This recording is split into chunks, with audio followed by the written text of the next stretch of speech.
సహనాన్ని పరీక్షిస్తున్నారు. ఆ సీనియర్ పార్టీలో కొనసాగుతున్నారే తప్ప పార్టీ కార్యక్రమాల్లో పాల్గొనడం లేదు. అలాగని పార్టీకి రాజీనామా చేయడం లేదు. పార్టీలో కొనసాగుతానని కూడా చెప్పడం లేదు. దీంతో ఆ సీనియర్ విషయంలో జగన్ విసిగి వేసారిపోయారు. పార్టీలో ఉంటే ఉండండి, లేకపోతే వెళ్లిపోండి అని తేల్చి చెప్పినట్లు ప్రచారం సాగుతోంది. ఇందుకీ ఎవరా నేత, ఏంటా కథ? అందరి చూపు శ్రీకాకుళం జిల్లా వైపే పడుతోంది.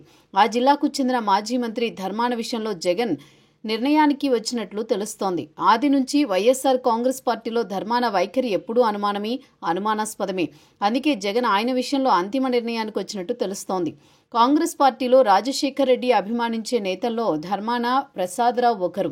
గెలిచిన తొలిసారే మంత్రి అయ్యారు ధర్మాన. యువజన కాంగ్రెస్ ద్వారా పొలిటికల్ ఎంట్రీ ఇచ్చిన ధర్మాన 1989లో తొలిసారి శ్రీకాకుళం నరసన్నపేట నుంచి ఎమ్మెల్యేగా గెలిచారు. అసెంబ్లీలో అడుగుపెట్టారు. మంత్రిగా కూడా వ్యవహరించారు. 2003లో రాజశేఖర్ రెడ్డి పాదయాత్ర సమయంలో ఉత్తరాంధ్రలో యాక్టివ్ రోల్ ప్లే చేశారు.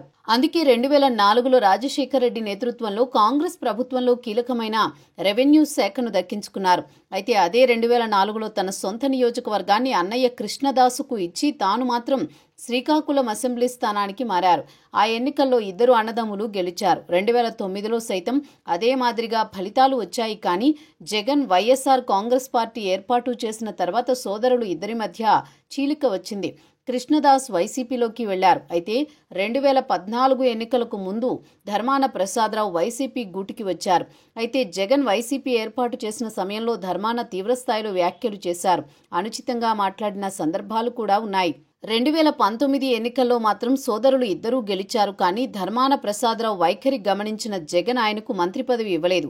ఆది నుంచి వైసీపీలో కొనసాగి తనకు అండగా నిలబడిన కృష్ణదాస్కు ఛాన్స్ ఇచ్చారు. అప్పుడు ధర్మాన ఫుల్ సైలెంట్ అయ్యారు. పార్టీతో సంబంధం లేదన్నట్టు వ్యవహరించారు. అయితే పునర్విభజనలో కృష్ణదాస్ను తప్పించి ధర్మాన ప్రసాదరావుకు అవకాశం కల్పించారు జగన్. కానీ 2024 ఎన్నికల్లో ధర్మాన ఓడిపోయిన తర్వాత పార్టీలో కనిపించడం లేదు. ఆయన సోదరుడు కృష్ణదాస్ మాత్రం జిల్లా పార్టీ అధ్యక్షుడిగా కొనసాగుతూ పార్టీ బలోపేతానికి ప్రయత్నిస్తున్నారు. సోదరుడు ధర్మాన ప్రసాదరావు పార్టీలోకి తిరిగి యాక్టివ్ చేసేందుకు కృష్ణదాస్ చేయని ప్రయత్నం లేదు. కానీ ధర్మాన నుంచి మాత్రం ఆశించిన స్థాయిలో స్పందన లేదు. ధర్మాన కుమారుడు రామ్ మనోహర్ నాయుడు పొలిటికల్ ఎంట్రీ కోసం ఆశగా ఎదురు చూస్తున్నారు. మొన్నటి ఎన్నికల్లో తన కుమారుణ్ణి నిలబెడతానని ధర్మాన ప్రసాదరావు జగన్మోహన్ రెడ్డిని కోరారు. అందుకు ఆయన అంగీకరించలేదు. మొన్నటి ఎన్నికల్లో దారుణ పరాజయం ఎదురైంది ధర్మానకు. టీడీపీకి చెందిన ఓ సామాన్య సర్పంచ్ చేతిలో 52,000 ఓట్ల తేడాతో ఓడిపోయారు. అందుకే ఇప్పుడు ఫుల్ సైలెన్స్ పాటిస్తున్నారు.